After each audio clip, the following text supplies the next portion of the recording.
Hey everyone, welcome to the Horror Show. I'm Cecil Laird. Fuego here. Here with the second part of our ongoing Child's Play comic book coverage, or Chucky comic book coverage, if you want to call it, because we have one series that's Child's Play, two series that are Chucky focused. So this is the second episode. Last episode you saw the hack slash and the first issue of an abandoned Chucky series that actually came after this one, but strange reality series, but I kind of dug it. Yeah, me too. We'll get to it.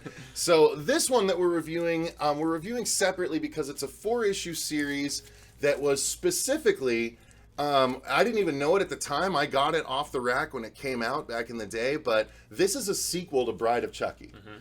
So it involves characters directly from the movie, so that's what we're going to be reviewing in this episode.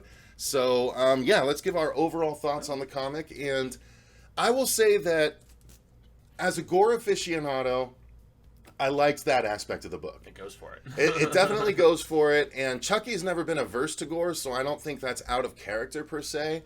Unfortunately, though, as far as the writing goes, it's a little bit of a bummer. It's not super strong. So, overall, though, it is a fun package because it is a direct sequel, and it involves, Jade and her boyfriend, and Jesse. Jade and Jesse, and even the cop from the very end of Bride of Chucky. So Barry, I want to say, and he's retiring. Yeah, and all this as stuff. a continuity nerd, I really do like this series, also because it's complete. I like this series, but Fuego, what are your overall thoughts on this? Yeah, I thought the art was especially impressive, and I felt like even though there is gore occasionally in the Child's Play films, this was way beyond what I was anticipating. As far as at the very end, we see just how much they're going to go for it because there's a bunch of teenagers, partying, early 20-something whatevers, and Chucky is like decapitating a couple lesbians that are about to hook up, and then he's like slicing guys in the dick, and it's just it's really violent throughout. And whereas I was talking off camera with him about this before we filmed this, it's that Chucky definitely, he's more of like the silent stalker type whatever, kind of sneaking around. But in this comic, at least the way Polito writes him, he is just going after people like unabashedly, and I like that. But the dialogue is hammy, and he just keeps reiterating throughout the entire thing, "You stopped me from being able to get back into a body." He says it over and over and over in like every issue, and that's why he hates Jade and Jesse so much and has the vendetta. But I had enough fun with it where it was cool. So just to give proper credit, this is, and here's something that might be a bit evident of the interior product, but it's by horror master Brian Polito. Brian Polito, if you don't know, is the man behind that launched Chaos Comics back in the day, which was the brand behind Lady Death and Evil Ernie.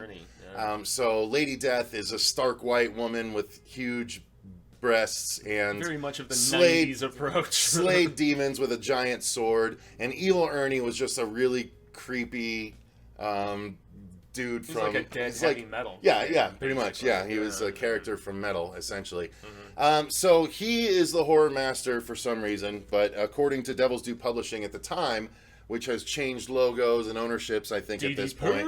I think of wrestlers. So this one was written by Brian Polito. The art was by Josh Medors. The colors were by Wes Zioba. I'm not sure how to say that last name. Letters by Brian J. Crowley, designed by Sean K. Dove, and edits by Mike O'Sullivan. So I'm going to show, just to give proper credit where credit is due. Please do. So that way I can show artwork to you guys and everything like that. So, continue on, Fuego. Why don't you jump into the story then? Yeah, so story is, it's a direct sequel to Bride, basically. We have Jade and Jesse, who were the couple in the film, because I just rewatched Bride before reading this, and I'd forgotten. I'm like, oh wow, a very young-looking Katherine Heigl, who she looks very much like Julia Stiles in this movie. I forgot that was Katherine Heigl. It's Katherine Heigl in it, man, and she's so young. It's crazy. Wait, I thought it was. I thought it was the Ritter chick too. Is she not in it though? John Ritter is in it. John the Ritter. Uncle. Oh, He's I her got the uncle. name. Yeah, I knew John Ritter, but I thought his Kristen daughter was in Ritter? it. Yeah. No, not in this one. Yeah, Right. yeah. But so Katherine Heigl. yeah, wow. Katherine Heigl, seriously. And so Yeah, her character. I haven't done my rewatch for the review yet. So. her character Jade and Jesse, who get married in the Bride film and almost turn into like a pseudo Bonnie and Clyde type, and that's who Tiffany and Chucky are thinking. Oh, we're gonna steal these two's bodies. And here's the memory of it right here. He remembers right the end of Bride when he gets shot in the graveyard with Jade and Jesse right there. Yeah. So needless to say, the both of them, some years have passed, and they have PTSD, like seriously, from the situation, and you find out that Jade was in and out of AA, and they had a strained marriage, and like they're still like involved, but they're either separated or no longer married. There's one point in the comic where Jesse asks her to remarry him, and it's all kind of cute and whatnot. But yeah, you can tell that they did not escape the situation unscathed. They're still dealing with a ton of crap, and Chucky obviously wants some revenge and goes after, both of them, and then tries pinning murders that he's committing to them. So when he kills, because he goes after Barry, the cop who you see at the end of Bride of Chucky, the one who gets attacked by the seed, before we find out the strange bastard child that it really is and everything. But so yeah, that cop, Chucky goes after him and his girlfriend, and then tries to pin the murders on Jade and Jesse.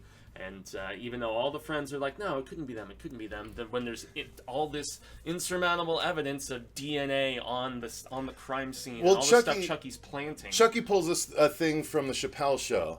Or from Chappelle's stand-up, where it's the sprinkle some crack on him and let's get out of here. Yeah, so basically Chucky has like a pocket full of Jesse's hairs, and so every crime scene he commits, he's just like, sprinkle some hairs there, and I'm out of here. Yeah. Like, and that's basically the way it works out. He kills a bunch of Jade's friends too. He's just going after the renditions of Chuck are awesome in the book. That's what I said. I love the artwork in this. I thought it was especially cool, even if I don't actually like scarred face Chucky nearly as much as early movie Chucky, but the renditions art-wise in here are dope. Because you see Chucky doing stuff that you can't normally always see him doing, and some facial expressions and things like that you don't always get. So I really like that about this book. The artwork is definitely the standout. It is, yeah, because the writing is just a little ho-hum at times, and I honestly don't think it needed to even be 4 issues. Chucky. It originally said it was going to be a 5-issue series, and then it only ended up being a 4-issue series. Well, the 4th issue was double size. Oh, so they just put put both of the issues in together because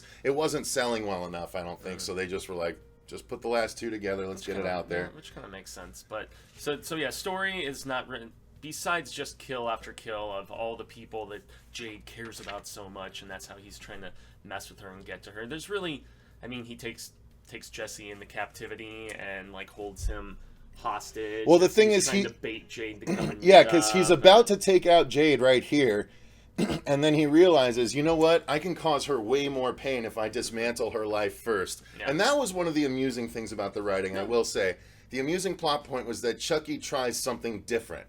He's like, you know what? Rather than just kill outright, I'm going to try and really disturb her and dismantle her life and then go after her. It's a little more vindictive. And he even references it later in the series. He's like, yeah, I'm trying something new. It's not working out as great as I was hoping. You know what I mean? But it's really, here's the fun thing for someone with a cartoon brain like mine, someone that knows voices as well as I do. It was very easy for me to read this in the Brad Dourif voice, for sure. Exactly how I did it, too. Yeah, so delivering all those bits of dialogue. Yeah, it's a lot of fun as a result of that. Yeah. So, yeah, story-wise... Oh, continue. Go ahead. I was just going to say, in these individual issues, as I looked at on eBay and Amazon, they're a little pricey to obtain. You can get the trade for a pretty reasonable price, but... yeah, these are like the Halloween ones. People just didn't get them that much when they were coming out.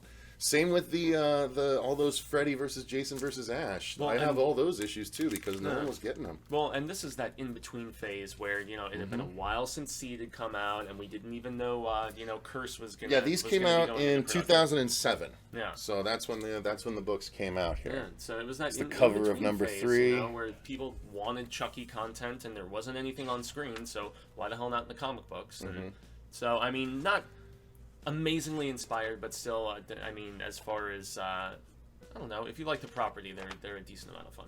Yeah, I totally agree.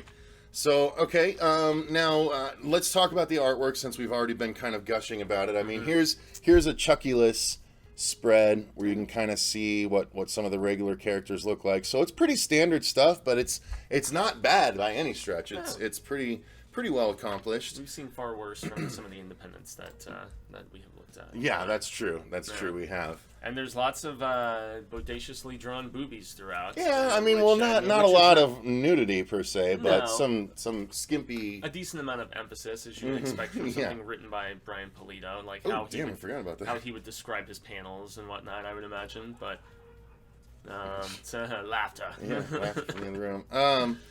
All right, so yeah, we are closing in on the last issue here, so. Anything else to say about the art? I mean, it was really. I mean, I did like some of the variant covers and stuff that we got. There was. They did at least 2 for each of them. I mean, we've got so I'll show. The other cover for this one is tricycle riding Chucky. There, it's pretty fun. Yeah. Which was a funny beat in the storytelling where he was just like, "God damn it, really?" or whatever. Right. So here's one page of carnage that I'll show you guys. It's Chucky with a nail gun going crazy. It's pretty fun, guys. Yeah. The series is pretty fun, so I'm not going to flip through the entire thing and show you anything else from this last issue. That was from the very beginning, but that is the Chucky series. One interesting thing that as I was reading the final issue and how Jade was ready for it the whole time, it kind of felt to me that, I don't know, Halloween, Jamie Lee Curtis, 2018, and how she had like the whole home like booby-trapped and ready for the return of Michael.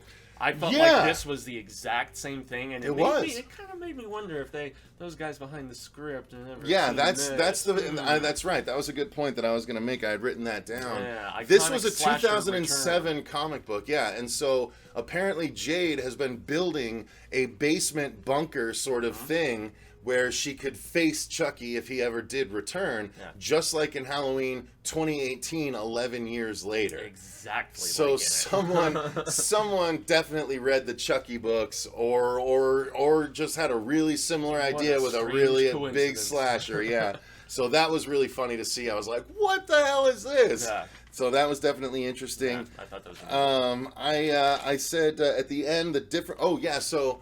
There is a cliffhanger ending, there is sort of a resolution to the Chucky, just like there is in all the movies, but they do something interesting at the end of it, involving some discarded good guy dolls of different looks and features and things like that. Oh yeah, and some of them actually had like a kiss look with like the star on the eye and everything, and I was just like, okay, whatever. But he was declaring at the end, "I always come back. I always come back." Yeah, he leaned on that the whole way. He did.